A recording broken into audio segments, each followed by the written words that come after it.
Today in our Zoom meeting, we talked about Freytag's pyramid, and we collaboratively wrote a paper. And most of y'all thought that we haven't quite made it to the climax of this book, and yet we just have two more chapters. So we'll see if you're right or if it starts to get closer to the denouement or the denouement, the French word.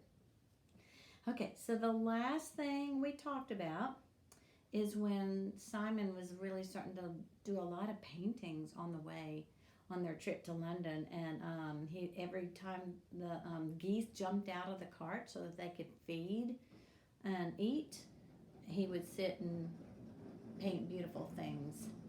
And Bonnie said, "You should be an artist. Have you ever thought about that?" And he said, I wouldn't know how to pay a teacher."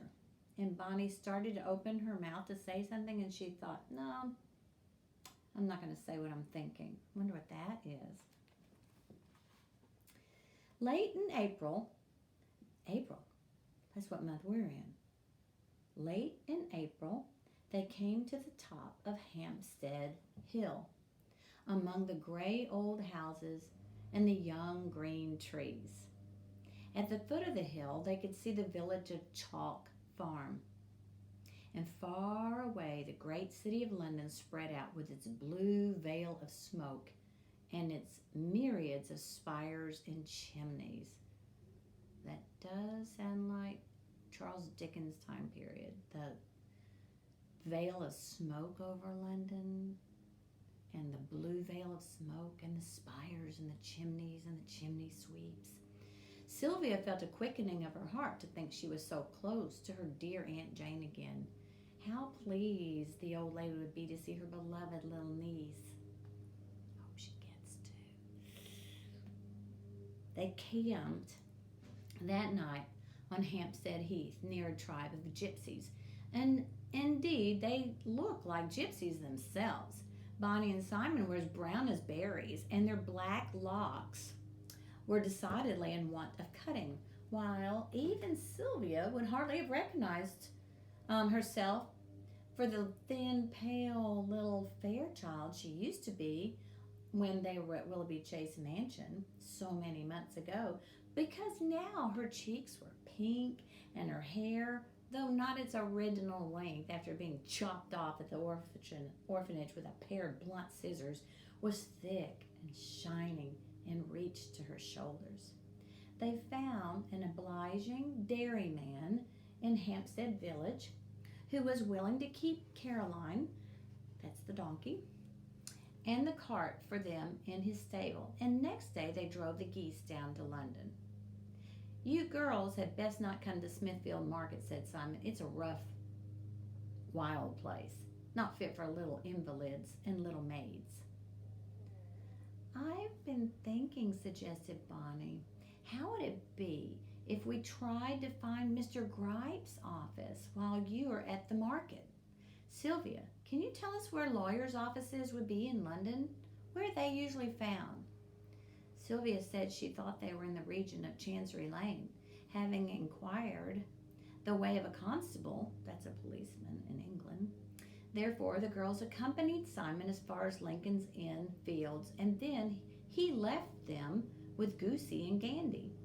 Those are the two parent geese who were never sold, ever, while he went on to dispose of the rest of the flock. Bonnie and Sylvia wandered along outside the houses that surrounded the fields and saw on brass door plates the names of many attorneys, lawyers, barristers, and commissioners for oaths, but nowhere did they see the name of Mr. Gripe. That's odd. At about midday, when tired, they were lying sunning themselves on the grass and eating sliced beef and lemon tarts procured in a nearby cook shop. Bonnie suddenly exclaimed, "By the way, I want a lemon tart from England." "Look, Sylvia, look, isn't that Mr. Grimshaw?" A portly, middle-aged man was walking across the grass toward a nearby archway. Sylvia scrutinized him closely and whispered, "Yes, I'm almost sure it is he. If he would just We must follow him and find out, Bonnie said decisively. If he too is in London, we shall have to be on our guard. The two children got up and, calling their geese, walked fast, but not so as to attract his attention, after the gentleman in question. He passed through the archway, descended some steps, and turned into a small street where he stopped outside one of the houses. Perhaps it is his residence, whispered Sylvia. They approached slowly. Unfortunately, a large black cat was seated on the pavement. And if there's one animal that Goosey abominated, it was a cat. He set up a vociferous honking and cackling, and the gentleman, in the act of ringing the doorbell, turned his head and looked at the two girls. His eyes passed over Bonnie, but he stared very sharply at Sylvia for an instant. Then the door opened and he was admitted. "Oh, mercy," exclaimed Sylvia. "Do you think he recognized me?" For it was undoubtedly Mr. Grimshaw. And I could not have sat so long opposite him in the train for him to mistake who I was. "I am not certain if he knew you," said Bonnie uneasily. "It is possible. You are not so sunburned as Simon or I. We had better not remain in this vicinity any longer." They were turning to go when Bonnie's quick eyes caught sight of the brass plate by the door that Mr. Grimshaw had entered. "Look, Sylvia. Abnego Gripe, attorney, father's man of business. It's not that a lucky chance?" "Is it so lucky?" said Sylvia doubtfully as they retraced their steps along the street. "I do not like the fact that Mr. Grimshaw has gone to see him. We were going to tell him in order he could protect us and take care of us. And now he seems to be getting in business with Mr. Grimshaw. That makes me nervous, Bonnie. Why could he have done so, do you suppose?" "No, you are right," Bonnie answered thoughtfully. "It is very queer. At all events, we must not go to see Mr. Gripe while Mr. Grimshaw is there. We had best wait until we have seen Aunt Jane and ask her advice." They remounted the steps, and they saw Simon crossing Lincoln's Inn Fields. He waved to them triumphantly. £22, girls! They fetched 14 and 8 pence each!"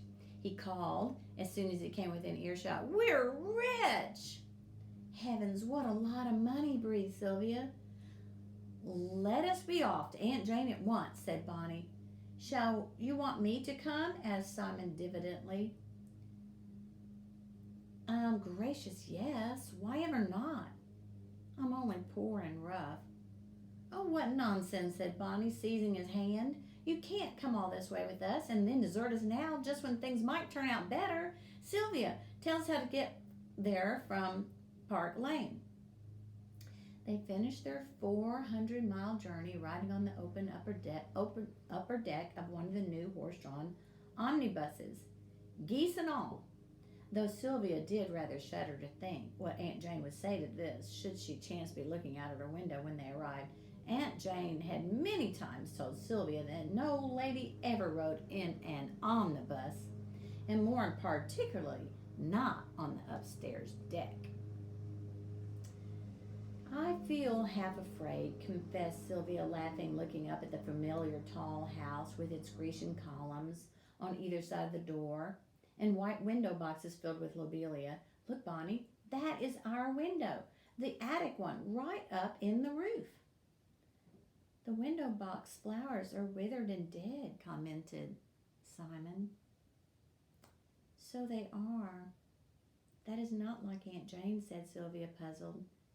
"She usually waters them so carefully." The main door to the house stood open, and they went in silence up the stairs, up again, and still up. As they passed a door on the 4th floor landing, it flew open, and a young man's head popped out, exclaiming, "Is that the grocer? Have you brought my pies and turpentine? Oh, in disappointment as he saw Simon and Bonnie and the geese. Sylvia had impatiently gone ahead. The young man eyed them in surprise a moment, then shut his door again. They caught up with Sylvia at the top landing. She was already tapping at Aunt Jane's attic door. "It is strange. She does not answer." "Perhaps she's out shopping," suggested Simon. "But she always takes tea at this time of day. It was 5 o'clock." "She could not have moved away," Bonnie said with a sinking heart. "Could she?" "No," exclaimed Sylvia in relief. "Here's the spare door key that she always keeps under the oilcloth in case by some mischance she should lose her other one. She must be out after all. We will go in and surprise her on her return." She opened the door with the key and, cautioning them by laying her finger on her lips, tiptoed in. Bonnie and Simon rather shyly followed and stood hesitating in the tiny hallway, while Sylvia went on into the one room which served Aunt Jane for kitchen, parlor, and bedroom. Suddenly they heard Sylvia give a faint cry, and she came back to them white and frightened. "What is it, Sylvia?" said Bonnie anxiously.